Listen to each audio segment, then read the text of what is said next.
Throughout history, alcohol in general has been one of the most regulated substances on the planet, and man has always found a way to procure it no matter the laws against it.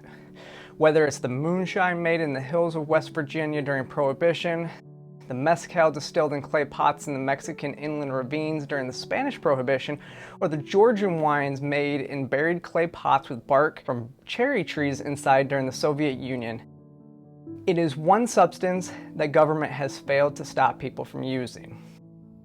But for this, I want to talk about the production of red wine, specifically this bottle of Newton Napa Valley unfiltered Cabernet Sauvignon 2018, and how it gets from the fields of California to your kitchen table. Cheers. Napa Valley, California, wine country. That is where this delightful spirit starts as just a seed in the ground. The climate, the soil, and its location between two mountain ranges make it an ideal location for growing wine grapes, because that is where the winemaking process starts, the perfect grape. Now, a vine takes about 3 years before it produces grapes that are ready to go into production. Once the grapes are ready to harvest, they are hand-picked to ensure the best quality. They keep the grapes consolidated by the plot of land that they were harvested from for continuity of flavor in each batch of wine. The grapes for this wine underwent 5 days of cold maturation before being mashed, which can be done by hand or pressed to squeeze all the juices out before being added to a vat for fermentation. Newton wines are naturally fermented using indigenous yeast to preserve natural fruit essence achieved in the vineyard. The process for each year is different based on the taste of the head winemaker, and so each year it has a unique taste. For this bottle, the grapes were fermented for 7 days and then rested with its skins for up to 20 days. The grapes are then pressed to get all the liquid out of the skins before going into French oak barrels to age for 18 months before unfiltered bottling. At Newton, this process all takes place inside of caves under vineyards, which naturally keeps the cooler temperature so they don't have to artificially cool the cellars, which is better for the environment. Then, after bottling, the bottles are placed into cases and taken to a temperature-controlled distribution warehouse via temperature-controlled trucks. The cases are then broken up to be shipped to temperature-controlled warehouses across the country, and at that point the distributor delivers the bottles to retailers, restaurants, and other points of sale in the region. Now let's talk about more what makes Newton Vineyards unique.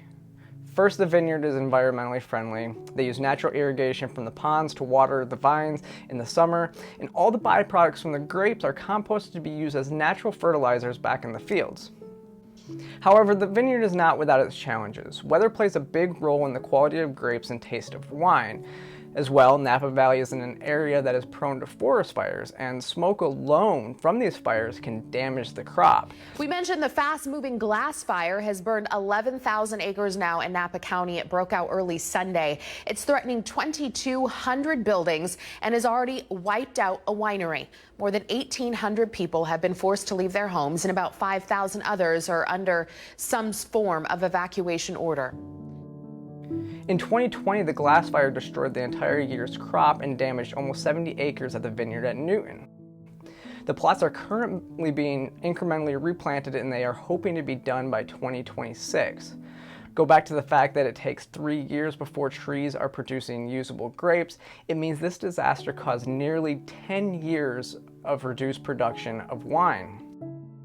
From an economic perspective, there is now less supply of wine from the Napa Valley as a whole, while demand for said wine has remained relatively the same, if not gone up a little bit since the pandemic. This has caused an average increase in price to wine in the region. The average price per bottle is $108 coming out of Napa. This average is more than $50 higher than any other region inside the United States. Now, this bottle is a 2018, which means its grapes were pulled in 2018, and so its $50 price point was fixed before the fires. It remains to be seen if Newton will raise its cost to be closer to the regional average in order to recoup some of their year's worth losses when it comes out with its next year of unfiltered Cabernet Sauvignon, or will they cut their losses to remain competitive nationally? We don't know. I guess all we can do is sip and wait.